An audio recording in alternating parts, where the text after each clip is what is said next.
talk about specifically enough entrepreneurs and how entrepreneurs are taking care of themselves. You look at the top entrepreneurs, the ones that are making billions and millions, most of them are in really good shape. They're trying to hack their life. They're trying to, make their lives longer. And we've seen it even from people, even from Dana White, the UFC. He was in awful shape and he got himself. And they all, it's about your health to really be successful. So our guest today is Laura Ribbons. Laura, thanks for stopping by. And you know what? Would you agree? If you look at, so this is where you kind of put yourself in a track is if you're not putting your health track as you're trying to be as successful as an entrepreneur, you're just going to fall short or you're going to end up unhealthy and a lot of problems. Totally, Neil. And the thing that blows my mind is yes, people are making some money, but at the expense of their own health. I mean, they're just gonna be, let me just give you two simple facts. Sitting for more than 6 hours a day increases your risk of heart disease by 64%. And if that's not enough, this is even worse. Lack of movement increases your risk of colon cancer, breast cancer, diabetes, and blood pressure. So I think what people need to reflect on is how do you want to be in 10 years? Because if you don't start working on that now, just 5 minutes a day, getting it moving around, that make that turns into 10. Tiny little baby steps, Neil, gets people to where they want to go. But sometimes they don't even know where they want to go. They just look at themselves and say, I have no energy. I can't sleep. Yes, I might have a couple million in the bank, but man, I'm falling apart. But that couple million in the bank's not going to matter if they end up in a Mhm. long-term facility Mhm. or anything. All that money's going to end up being drained anyways. And Mhm. just you're cutting your life out for how long we're going to live. We're going to live a lot longer. Are we going to live in a nursing home? We're going to live in an assisted living, or are we going to live? Are we going to be able to really be part of this? Today's 50 is yesterday's 30. We really have to understand these factors but if we're going to try to think about, hey, I'm thinking retirement in my 60s and I don't have a plan and I'm not eating healthy and I'm not doing anything, you're just going to be one of those bad representations of you're just going to be, health problems in 70s and you're not going to get to live a long life and with your family. Totally correct. Totally. My mom's 96 and extremely active, hikes and does everything.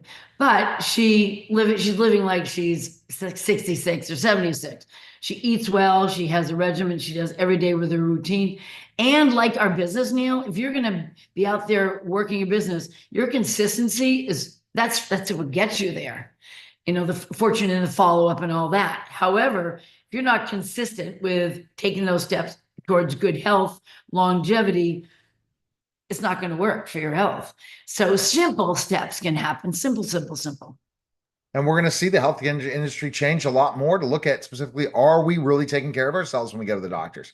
Are we doing these specific things and other options, especially when looking at, the whole lifestyle of medicine doctors, which will be more and Mhm. more about your lifestyle. And you're going to have a report card. You're going to say, how can I improve these things? So what tips would you offer entrepreneurs, first of all? If they're sitting 6 hours a day, they got to be moving. It can't be six straight. Like, how do you keep it if you're like Zoom meetings for 6 hours? That happens sometimes, but then you make sure you're moving or elevated or keep going and have the exercises. Can that kind of decrease things if you are having to sit a lot? Because Oh, it's sure. And just think of how easy it is to someone, you know, have your, getting up every hour to go fill up your water glass, set a little timer on your computer, just stretching in your chair. There's simple exercises we do called desk exercise, getting up, hinging over a chair, stretching out the back of your legs. Do you realize that with research is showing that if you just go move 10 minutes, like walk around your building, walk up and down the stairs, walk around your desk, go to the kitchen and back, 10 minutes elevates various serotonin and so forth in your brain that will help your creativity and hence your productivity be elevated for up to 2 hours. So you'll be able to perform even better as you're working. And I think once someone realizes that, oh, just getting up every hour and walking into the other room and back, that will make a difference. Yes, it will. And drinking water, how much water are they drinking? They don't have to drink a whole heap at once, but do they have a large water bottle that they're working through that day? Do they have a little timer? We've got all these devices now. We can set the timer. And having a coach, of course, that's what we do holistically. We hit on mind, body, totally with mindset, nutrition, and motivation, and guide people, whether they need to be held accountable or not, through changing their lifestyle one step at a time. Totally. And that's where I've seen that change. And that does reverse your aging. That does make you look younger, especially but when sleep's another big thing. That's a big, big thing that I saw when I'm not getting enough sleep. Oh my goodness. It's really a bad situation.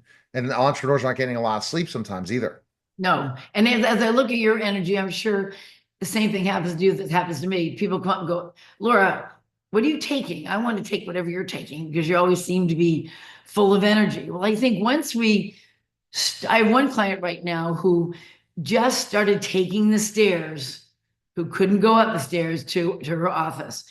And a couple of weeks in now, she's running up the stairs and she feels great. But what it did to her mindset on what she's capable of doing and how she feels about herself, her body might not have changed anything right now in 2 weeks, but her whole ambition to feel, it feels so good to feel good, that's what she's waking up every day for, which is great.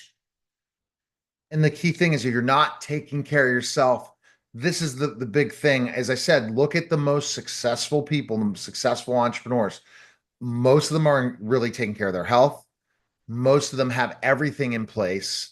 They know these things need to be done or else because they've worked hard. They have shortened their life at certain times. Now they got to go and change those things. And that's important to start now. So that's interesting to look at how many hours are you sitting. One thing I've learned, and specifically it's been really great, is I utilize the bed to work in instead of so if I'm doing work that I don't have to be at a desk, I don't. And it helps a heck of a lot. It really Mhm. does. What are your thoughts on something like that? Where so you're getting up, but you're resting while working if it's not those intense hours of doing podcasts or meetings. And that helps. And then I add the whole every day I walk with my dog and I'm doing yoga every day and those fit. But if I'm sitting for 14 hours a day, it's a killer. You're It does. And just think what it does to your body as well. But Neil, you just said something really cool. Just walking your dog, just lying in bed. Sometimes we are brought up with this, oh my God, you can't stop until it's time to go to sleep. You just got to keep moving. And when actually that it's like meditating, right? In a way, you walking the dog is meditating. People think you have to sit down in position. You don't. Meditation can be putting your feet in the sand. It can be just walking your dog, but to be present with yourself, to ask yourself, okay, how are you feeling about this? Like your Zooms, how am I feeling about these clients? Am I putting too many Zooms back to back? Am I not getting time to, is my body responding to that? And should I maybe allow a half hour in between the Zooms and give myself permission to allow the half hour? Because that's the thing, right? We think we've got to slam it all in there. And all these little baby steps, we have to give ourselves permission to do it because that's the hardest part. We think a mother, for example, busy with kids, the kids, she puts herself last in every single situation.